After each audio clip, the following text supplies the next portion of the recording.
परिचय। उत्तर पूर्वी भारत के एक सबसे छोटे राज्य मेघालय में ऋतिक छुट्टियां मनाने गया है। ऋतिक को उस राज्य में बने मकानों ने बहुत आकर्षित किया। उसने पाया कि ज्यादातर घर खंभों के सहारे जमीन से ऊपर की ओर बने हुए हैं। वह इसका कारण अपनी मां से पूछता है, तो उसकी मां उसे समझाती है कि इस राज्य में हर साल भारी मात्रा में बारिश होती है।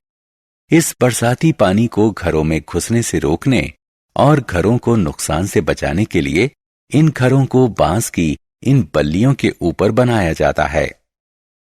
दुनिया भर में पाए जाने वाले अलग अलग प्रकार के घरों के बारे में जानने के लिए ऋतिक बहुत उत्सुक है। तो चलिए हम घर के बारे में विस्तार से चर्चा करते हैं। आओ सीखें। घर को परिभाषित करना।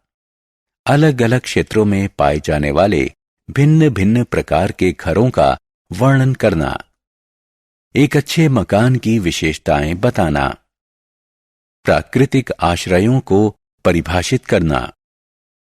जल निकासी व्यवस्था को परिभाषित करना और घर की सुरक्षा और सफाई व्यवस्था के महत्व का वर्णन करना।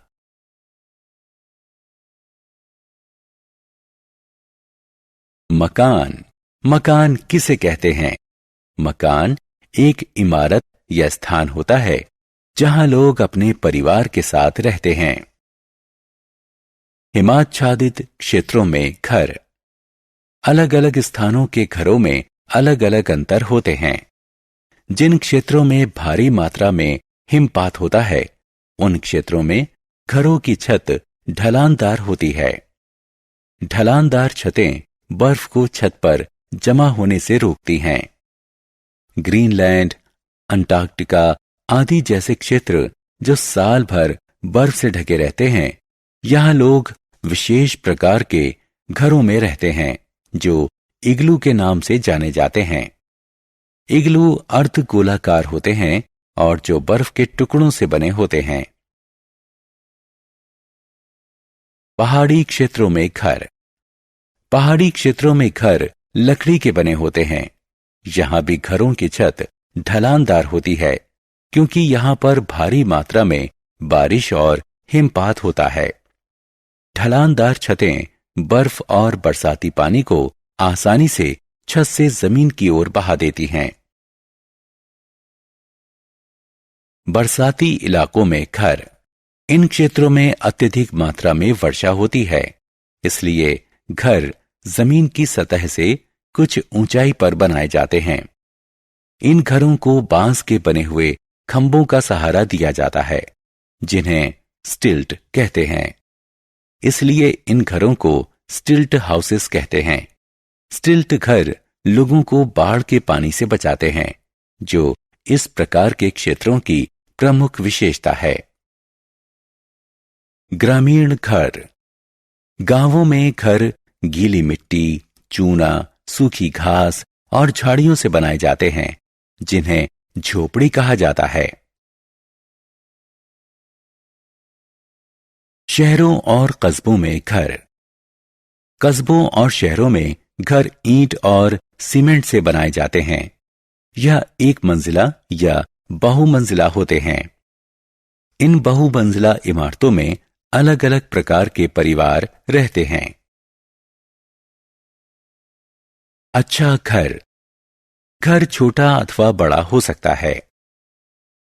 एक अच्छा घर वो होता है जो हवादार हो, जहां पर्याप्त सूरज की रोशनी आती हो, जिसमें खाना पकाने का अलग स्थान हो, जिसमें सोने के लिए अलग स्थान हो, जिसमें स्नान घर और शौचालय अलग से हों, जिसमें मेहमानों के स्वागत के लिए एक अलग स्थान हो।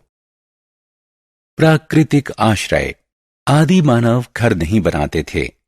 इसकी जगह वो प्राकृतिक आश्रय स्थल जैसे गुफाओं, पथरीली दरारों आदि में रहते थे। यह आदि मानव को खराब मौसम की स्थिति, जंगली जानवरों आदि से सुरक्षा प्रदान करते थे।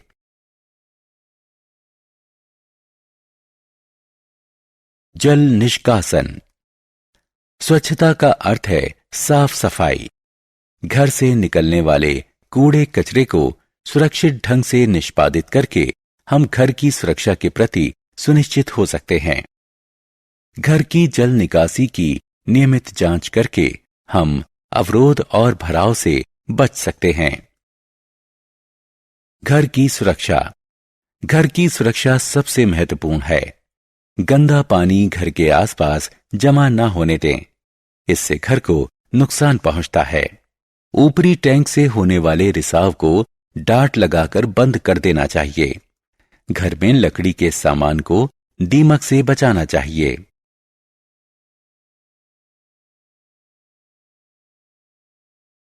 हमने क्या चर्चा की?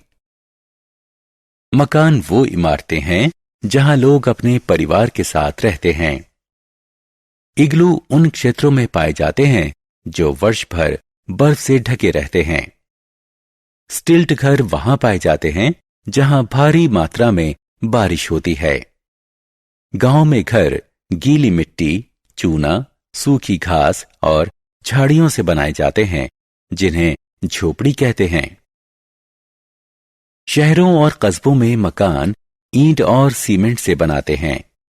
आदि मानव गुफाओं और चट्टानों की दरारों में रहते थे, जिन्हें प्राकृतिक आश्रय कहते हैं। घर से निकलने वाले कूड़े कचरे को सुरक्षित ढंग से निष्पादित करके हम घर की सुरक्षा के प्रति सुनिश्चित हो सकते हैं।